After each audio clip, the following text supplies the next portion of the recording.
13 MusiCares Person of the Year. Ladies and gentlemen, presenting the Stevie Ray Vaughan Award to Pete Townshend, please welcome Bruce Springsteen.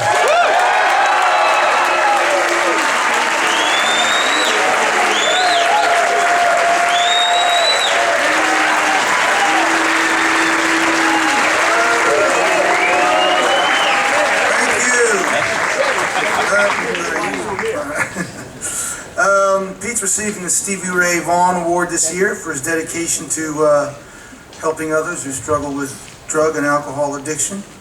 Through his work with The Who and his Double O charity, Pete's got a long history of working hard and raising spirits and money for worthy causes. Here's just a few.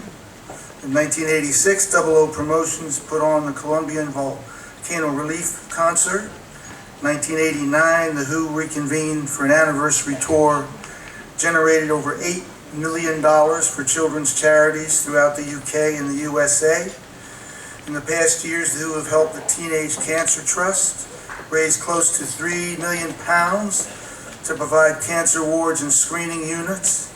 There are plans on this tour to raise funds for charities as various as the Teenage Cancer Trust, Michael J. Fox Foundation, the Andre Agassi Charitable Foundation for Underprivileged Children, the Robin Hood Foundation, which funds and supports innovative poverty-fighting organizations in New York City.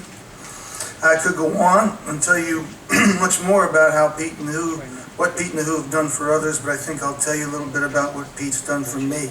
I wouldn't be windmilling a Fender Telecaster if it weren't for Pete Townshend.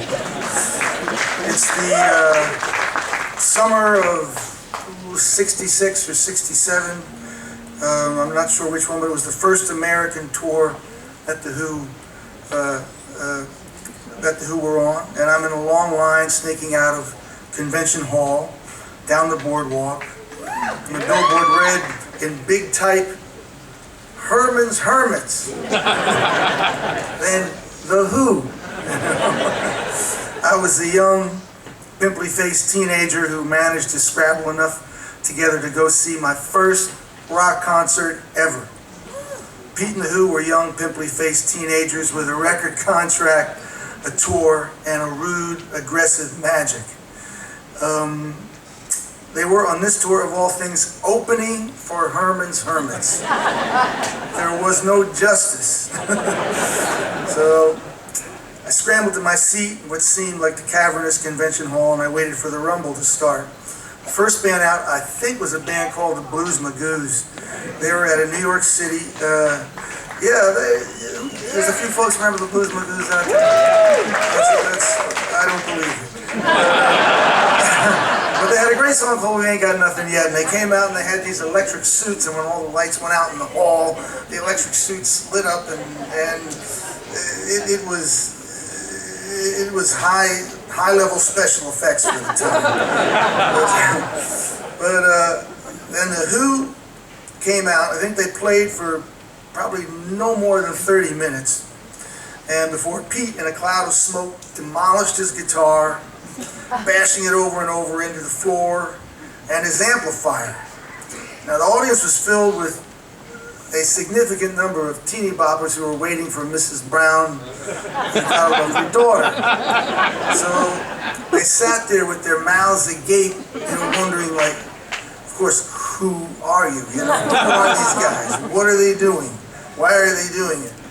And all I knew was, for some reason, this music and the demolishing of these perfectly fine instruments filled me with incredible joy. There was something wonderful about the wanton destruction of good commercial property. It was the joy and giddiness of the riot that the Who managed somehow to semi-safely attain. But all I knew is that it made me happy, and it thrilled and inspired me. It inspired me to the degree where I was in a young band called the Castiles. I was about 16 years old. And we had a gig the next weekend at St. Rosalima Catholic School in the basement for the CYO dance.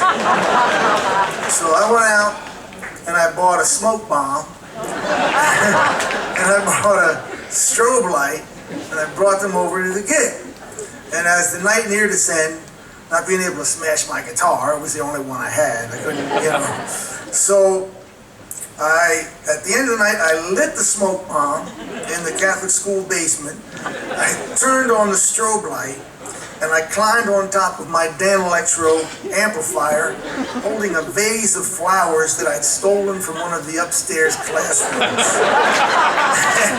And with this huge flourish and melodramatically, I raised the vase of flowers as the flickering, blinding strobe, lit me with smoke all around me. And as the nuns looked on in horror, I reached up and smashed them onto the dance floor.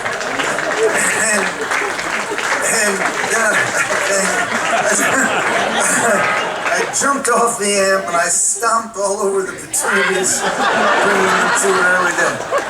Of course, I looked ridiculous, like I lost my mind. The vase of flowers simply failed to have the grandeur of a newly minted Telecaster being smashed to splinters. But we worked with what we had, so I went home smiling, feeling like a blood bond with Pete Townshend, and I never looked back. As I grew older, the Who's music seemed to grow with me. The sexual frustration, the politics, identity, these themes coursed through my veins with every concurring Who album. I always found myself there somewhere in their music. The Seeker is the guy I'm born to run. There would be no down in jungle land without Pete slashing bloody attack on his instrument. Pete is the greatest rhythm guitarist of all time. He plays such incredible rhythm that he showed you don't have to play any lead, It's an amazing thing to behold, really. Pete managed to take the dirty business of rock and roll and somehow make it spiritual and turn it into a quest. He may hate this, but he identified the place where it was noble, and he wasn't afraid to go there. I took a lot of that with me as the years passed by.